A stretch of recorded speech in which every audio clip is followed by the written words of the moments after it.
In this week's episode, I'm joined by Karen Wilkins-Mickey, VP of Diversity, Equity, and Inclusion at the Seattle Seahawks. This week, our conversation is about Lego Braille bricks, retailers driving revenue for Black-owned businesses, the Seattle Seahawks' Ben's Room, and more.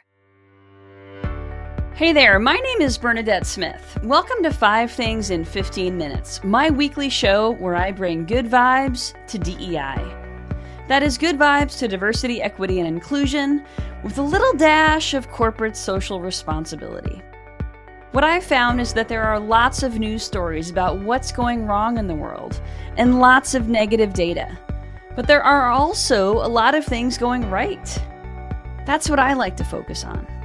I search for DEI stories that we can be inspired by and learn from. My hope is to inspire you to experiment with some of these inclusive actions and policies within your own organization to help you build a more inclusive world.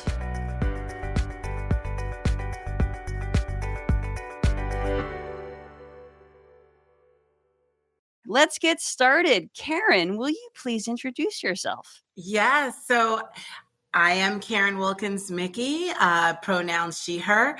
I am so honored to be one of the teammates of the Seattle Seahawks. Go Hawks. I'm the Vice President of Diversity, Equity, and Inclusion. So excited to be here and be part of your 15 minutes. Thank you, Karen.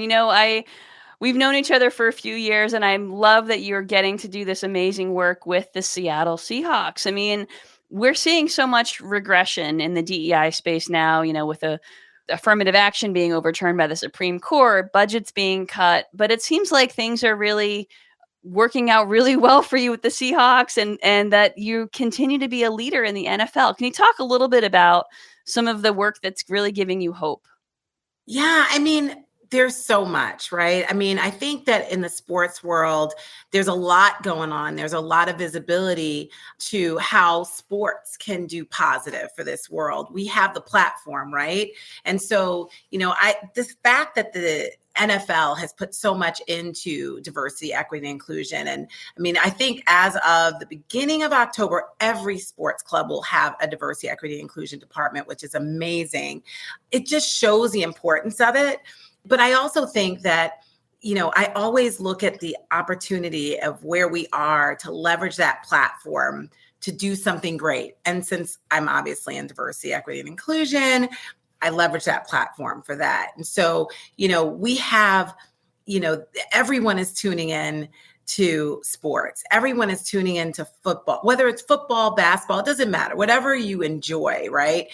Sport is what unites us. Sports is what brings us all together, all people, everyone. And so that's why I think it's such a positive platform to leverage. And one of the things that I've always said in the work that I've done and what connects me to organizations is you see, a brand from the outside.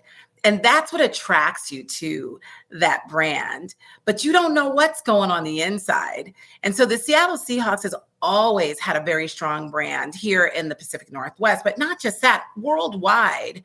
Anywhere you go, I will see a 12. I will see the uniform, the jersey be worn, a hat, something. It doesn't matter where I go. I see it and I count it because I work for them now. So I definitely pay attention no matter where I go. But that just shows you how important it is that we need to show up in a way where we're not just putting words out there, but we're putting action behind it, So I think that it's really important that not only you see our brand in that inclusive way, but internally, that inside we're doing the work to make sure the outside matches the inside, if that makes sense. I love it because it shows alignment, right? It's not just about what you say, it's about what you do, right? That's right. It's those actions. Exactly. Well, that's really exciting. We're going to talk about one of those actions in just a minute when we get into this week's Good Vibes. One of the things I wrote about in the newsletter this week was about, the shifting roles in the DEI landscape and how there has been some backsliding. For other diversity leaders within other companies who might not have the support that you have, Do you have any advice for them on how to keep up the momentum during this time? Wow, it's so interesting that you said that because I've noticed that. I think there's fatigue around the topic. A lot of people were like gung ho, in 2020, like, we got to do this. We need the world to be better. Like, let's go after it.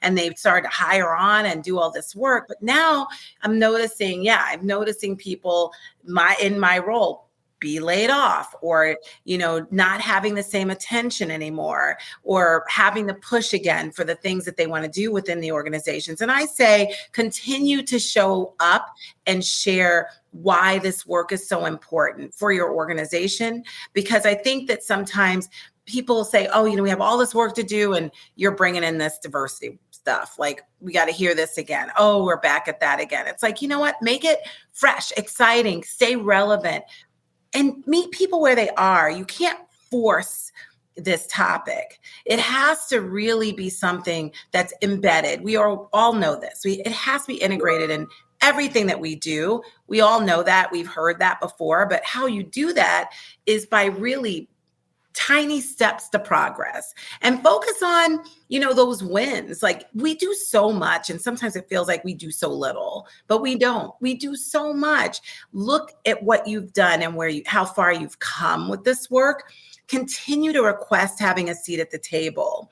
I think in your last one with Jennifer, she talked about inside outside, and whether you can be there, put yourself on the inside. You can do that. Find those advocates that will help bring you in to have the conversations. You represent this work. Make sure you're doing that and not others, because sometimes people will step in and take credit for that work, or step in and say, well, let me tell you what Karen is doing. No, let Karen tell you what she's doing, and just kind of find those advocates. If you're so far removed that you can't just do that and you don't feel comfortable, find those people who are advocates of you, who do sit at the table, who say, hey, you know what?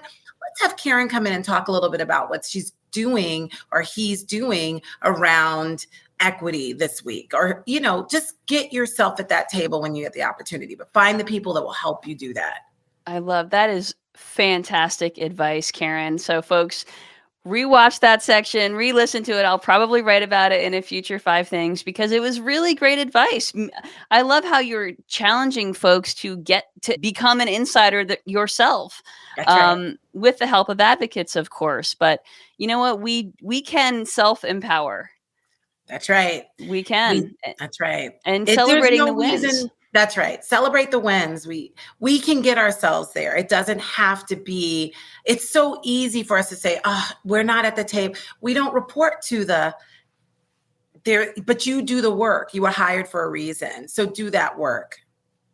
Exactly. Well, let's talk about some of that work as we get into this week's Good Vibes. Yes. The first story this week comes from the Seattle Seahawks, which just won KultureCity's Sports Venue of the Year for Ben's Room, the sensory room at Lumen Field. So the room is named in honor of Ben Schneider, the son of the team's GM, general manager, who has autism. It provides a calming environment for guests with sensory needs during games, has soundproof carpet along the floor and walls, activity panels, bean bags. Let's talk about this and the training that the staff had. Let's talk about this. It's awesome. I mean, it's really awesome. It gives me goosebumps. I literally have goosebumps. So my son has autism, and it was interesting when I started to work here, I thought to myself, oh my gosh, I'm actually in a profession that my son may not be able to experience because of his sensory issues. And I thought to myself, that's sad. But then it's actually Tracy and John. John Schneider is our GM. Their son is Ben, who has autism. And Tracy Schneider in 2019 started the room, but she, then we had COVID and all those wonderful things, but she started it. And so what I did in last year was work with KultureCity, who installs these rooms all over to venues and arenas everywhere across the US. And they also do it for sports. They work a lot with the NFL. And I said, it'd be really great for us to sort of revive the room, give it a fresh look, and rename it. And so we did that. And so we decided to call it Ben's Room in honor of Ben, who Tracy originally had the idea around, but also he's so talented. He's an artist and his artwork is in the room as well. It's absolutely beautiful. And it's such a peaceful, calming environment. And we are able to help so many within the stadium enjoy the game by taking a time, and concerts, any event in our venue, to be able to take a time out, a quiet time out, go into the room, reset, because sometimes people just need a reset. We are the loudest stadium. We have caused an earthquake before. That's how loud we are. And so imagine being in there, even if you don't have any issues with sensory, it's still very overwhelming. So we have sensory kits that we give people that need them. We have lanyards so people know, it can identify that, they have sensory. So our guest services are aware. We had to train our staff. We're actually going through another round of training, so it stays fresh. So every year you go through training, which is wonderful because we want to make sure our staff knows how to identify, but also how to assist someone that's in need. There are a lot of things that cause sensory, and it's not just someone that may have autism, but if you have PTSD and you're sitting and the flyover comes, like our light show, like there's so many things that can trigger a reaction, and we want to have that place for somebody to go. And I'm so proud of it. And to be recognized as the sports venue of the year by KultureCity is just phenomenal because they put these in all over and anyone could have gotten it, but our story did. So I'm really happy. And my son attended his very first game and he gave a thumbs up to the room. Awesome. Well, really you can see that picture on LinkedIn. I have goosebumps now as you were talking about it, and thinking about folks with PTSD and sort of the different kinds of folks who might really benefit from this, because I think we've learned that experiences and products designed for people with disabilities actually kind of improve the experience for all of us. So let's move on to another story in that vein. Lego. Lego is launching the Lego Braille Bricks Play with Braille set, consisting of 287 bricks with raised studs that correspond to Braille characters. So this is aimed at children 6 and up and is about helping those with vision disabilities learn to read Braille.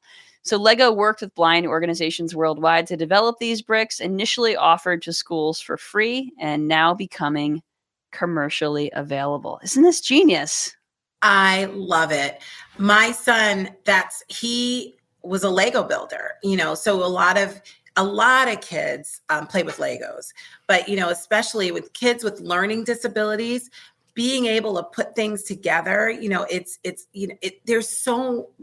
Lego is the best. I mean, for so many reasons, right? Lego is great for even team building. Like we have Lego self-care. We have Legos. We build Legos, and we have a self-care, mental health, mental wellness class at work where we bring Legos in to put them together. So I think it's beautiful that Lego is coming up with ways for all people to enjoy the experience of coming together to build Legos. It's just phenomenal. Exactly. Everyone should be able to play. Everyone should be able to play. There we go. Okay, well, the next story, another sports story. We're having a sports week here. The University of Nebraska set a historic record in women's sports as 92,003 spectators turned out to watch a volleyball match at Lincoln's Memorial Stadium. So it shattered the previous record for attendance at a women's sporting event, marking a significant moment reflecting the popularity and growing interest in women's sports. I love it. We are here. Time. Right? It's about time. I mean, and I love that. Volleyball, basketball, March Madness was insane. I mean, bring it. So it's about time. That's what I say to that. And, I think when we start showing up like this, the equity is going to follow. It's going to follow. So that's right, because there's demand. Exactly. And everybody wants it. So I 100% agree. Okay, next story is from the state of Texas, was just almost never on this show, but it has joined 23 other states in DC in eliminating sales tax on menstrual and gender-based products, commonly referred to as the pink tax. So the tax on essentials like period products, diapers, breastfeeding devices, baby bottles, and clothes for pregnant people is now eliminated. Finally. What? Yes. Cheers Awesome. indeed. I mean, I can't believe this is a thing, right? But some I people can't really either. have to choose between buying period products and buying food. Exactly. Just that, when you make that analogy, I mean, that's really powerful. So yes. So Especially for folks who are from, traditionally marginalized groups, that's right. it's just extra hard for them. So shout Mhm. out to Texas this week. Yes. Snaps. All right, there we go. Last story this week is about the 15% pledge, which is a commitment made by many retailers. Well, I wouldn't say many, by a bunch of retailers to dedicate 15% of their shelf space to Black-owned brands. Very few have actually hit that commitment.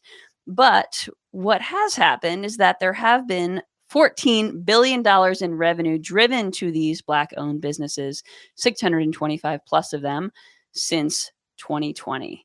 So it's been a really big boost, even though we're not at that 15% yet. But you know what? This is taking action. This is where I see the commitments that companies have put towards Black and brown communities back in 2020, and they're not giving up and they're following through on what they committed to. A lot of people put a lot of words and statements out there in 2020.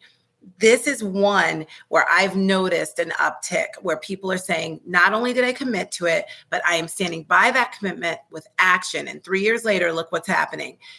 It's amazing. And people are actually, spending like it matters. And I think that's what's really important. We do the same, we do the same thing. We make sure that we spend like it matters. I personally spend like it matters. I make sure that I give back to communities, marginalized communities, definitely. But I think it's really important. That's one of those commitments that have legs, and kudos to those companies that are doing it. Exactly. And this is an example of creating equity. So kudos to Sephora, Ulta Beauty, Gap, Nordstrom, Macy's, and the other folks who have signed on to the 15% pledge. And it's not too late. And if you have smaller companies, you can do your own version of this. That's right. In being mindful of the vendors that you're hiring, the suppliers that you're using. So any size organization can adapt this. Absolutely. For their work. Okay, Karen, it has been an absolute delight having you on the show this week. Thank you so much for joining me. How can folks keep in touch with you? Well, I'm on LinkedIn, so please make sure to connect with me on LinkedIn because I respond to everybody who reaches out to me. I love connecting. I love networking. I love sharing, and I love to learn too. So please, in this work, we have to stay relevant. That's what I said. Stay relevant, be relevant. So if I can share some nuggets of wisdom and you can share some back, then it's going to make us greater. But I am honored that you asked me to be part of this, Bernadette, because I follow it. And so thank you so much. But yes, please connect with me on LinkedIn. Thank you, Karen. It's great to have you. And check out Karen on LinkedIn because you can see a cute picture of her son in Ben's room. So definitely check that out. And this week's call to action is a shout out to Living Corporate, which is a Black-owned digital media network that centers and amplifies Black and brown folks at work. So check out livingcorporate.com for some podcasts, great articles, other resources there on your DEI journey. Folks who don't already get the 5 Things newsletter, you can subscribe at 5thingsdei.com. Karen, thank you so much. Again, have a great week. Thanks, Bernadette. Thank you for listening to 5 Things in 15 Minutes. I hope you found yourself inspired by at least one of this week's stories. If you did, would you mind sharing it with a colleague and leaving us a review on your favorite podcasting platform? And if you don't already get my 5 Things newsletter, join at 5thingsdei.com. I'm Bernadette Smith, And I'll see you next week right here for 5 Things in 15 Minutes, bringing good vibes to DEI.